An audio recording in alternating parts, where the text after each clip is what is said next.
What's up, everybody? This is Whiskey in the Six. I'm Rob. Today I'm doing my final overrated and overpriced video. I've decided to put that aside, stop doing them. I did my last one in 2018, so you can check that out. I did a couple before that as well. This is the last one, and it's going to be a little bit of a rant because I've been on a dry spell for at least 3 weeks. So I'm a little crusty, and this is definitely going to be the most crusty of the overrated and overpriced. Alright, so just a quick disclaimer. Just because something ends up on my overrated and overpriced list doesn't mean I don't love it, doesn't mean I don't like it, doesn't mean I can't stand it. Things end up on this list because of some sort of injustice. And to start that off, and you guys know as much as I love Springbank, the first victim on this list is Springbank as a whole. And the reason for that is their local barley series as well as a few of their recent expressions. Now, for the most part, Springbank does an incredible job. But their local barley series is almost $200 Canadian as soon as it's released. And people are literally just buying this to flip, and it's becoming absurd. It's becoming a bourbon-like situation with Springbank. It's trickling into the other companies like Longrow, Hazelburn, and even Kilkerran. Unfortunately, they are all excellent. But what made these guys great was the fact that they were so well priced for such a long time. A lot of their regular expressions are very well priced, and they continue to be well priced. But the local barley series is one that just seems to be astronomical prices the moment it's released on retail. We're talking about young whiskey here. We're not talking about old expressions. And yes, there's about 9,000 bottles globally. But the money you could spend on some of these local barleys, you can put towards a single cask that's going to likely be much better. So unfortunately, Springbank is my number 6 on this list. I love Springbank, you guys know that. But it definitely takes its spot on this list for the reasons I've listed. Number 5. Hey, did you get the new Game of Thrones whiskey? Which one? The one with the zombie? No, the one with the wolf. Oh, actually, I got the one with the dragon.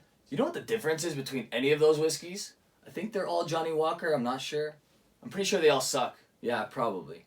Enough with the Game of Thrones whiskeys. You had your run, but just like the show, these bottles don't end well. Part of this rant is a little bit of a rant about the TV show. I loved it, and it just really disappointed at the end. These bottles gotta stop being made. I don't know why they're still riding this wave. Unfortunately, I guess it's because people are still buying them, and for that reason, they have to be on this list because it's gotta stop, and I hope that this video influences people to stop making Game of Thrones whiskeys. Number 4 is the Lot 40 cask strength of this year, the 2019. It was aged in French oak. They dropped the age statement, and honestly, nobody knows why. They say they're running out of stock, but this distillery has been producing rye since the beginning of its time. There's no way that they don't have old enough stock for this whiskey on a regular basis. I honestly think they were just trying to capitalize on some money here. It's the most expensive of all the Lot 40 cask strengths, and it's definitely by far the worst. And it has no business being in the Northern Border collection this year. They did way better things. They should not have included this Lot 40 cask strength. I think it was a big oversight, and they should just not have released it. Third on my list goes to the Bruichladdich distillery. Now, I love Bruichladdich. You guys know I love my Octomore .3s. I love some of the expressions that have come out of this distillery, like the Port Charlottes and various other whiskeys produced by them. But the whole Black Art range, the Octomore range for the most part, is just absurdly overpriced. You got all these .1s that are coming in almost identical every single year. There's not much difference between them. They're 5 years old, and they're costing you about $200 Canadian, sometimes north of that depending on where you buy it. It makes no sense for a whiskey that's exactly the same every single year, and you don't have to wait very long to produce it. It's 5 years old. I think the oldest Octomore ever has been 12 years old, so we are talking young whiskeys as a whole. They're way overpriced. I like them. I even love some of them, but for the amount of money that they're going for, it's just absurd, and it's got to stop. Number 2 is the Japanese whiskey industry as a whole. I don't understand what's happened here. A lot of these Japanese whiskeys that I've tried are just okay. Some of them are great, but nowhere near the value of what's being put on these bottles. Yamazaki 18-year-old is untouchable at this point at $1,000 American. It makes no sense to me. The Yamazaki 12-year-old is like $200 American. Again, makes no sense to me. Is it good whiskey? Yeah, sure, it's good whiskey. It's great whiskey if you can buy it for 60 bucks Canadian. Is it great whiskey if you buy it at 100 bucks Canadian? Probably. Anything north of that is absurd. Honestly, I don't know what's happening in Japan. I know that they're trying to limit this stuff. They're trying to play to the market and make it difficult to come by so that people can really drool when they see the bottle until they decide to buy it and never open it because it's worth way more than what the quality of the whiskey is inside. There is a very rare exception where a 12-year-old whiskey should be worth north of $200. And honestly, like I said, it's extremely rare.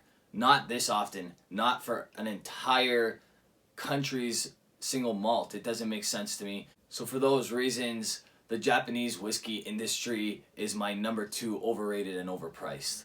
Number 1 is not going to come as a surprise to a lot of people. It's the bourbon industry, specifically the allocated bourbon industry. Pick an allocated bottle and I will give you 4 bottles that cost half as much in the bourbon world, so great bourbons, half as much. And we're talking just as good, if not better whiskey. The only reason these particular brands are going for absurd prices is because of allocation and limited bottling. Guys, 50,000 bottles is not limited, especially when it's produced every single year.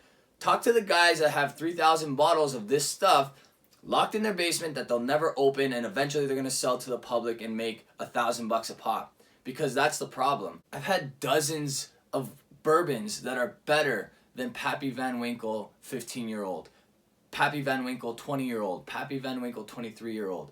The prices that these go for on secondary markets are absurd. Even the retail prices are becoming absurd. It doesn't make sense to me. It's honestly disheartening. I don't understand it. I wish these people would actually open their bottles and realize what they're harboring, because if they did, there's no way this stuff would be worth what it's worth. One of the most disappointing things that has happened to the whiskey industry, honestly, I do like bourbon, but because of all these allocated bourbons, it makes it harder and harder to like bourbon for me. I know that Scotch prices are really expensive as well, but at least we're talking truly limited whiskeys with 1,000 to 5,000 bottles produced in particular expressions that are going for these absurd prices. Not to mention they'll never be made again.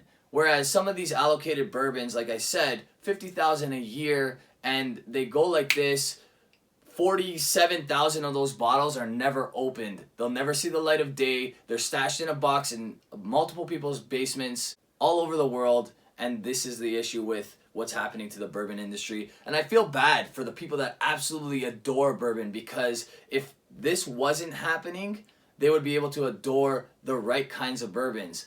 There are some really special allocated bourbons, but the price you're paying for them makes them not so special anymore once that bottle is open. This is going to light a fire. I know there's going to be a lot of people angry about what I just said today.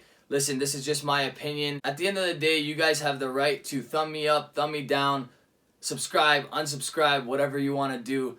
This is just how I feel about what's going on in the whiskey world right now.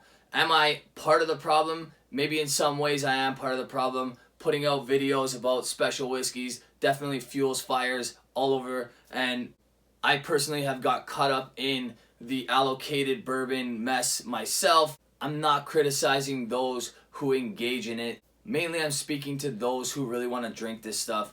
If you're worried about what these bourbons taste like, don't go out and spend $800. I promise you there's better whiskey out there for a quarter of the price, sometimes less than a quarter of the price, and you will be just as happy. Trust me. Alright guys, that's it for me. If you like this video, give it a thumbs up. You guys can support this channel on Patreon. You can buy merch for this channel on theswaglife.com. You can follow me on Instagram, Twitter, Facebook, and you can expect me to do a lot of reviews coming up as soon as this last week goes by and my dry spell, my 4-week dry spell is finally over. Cheers everybody.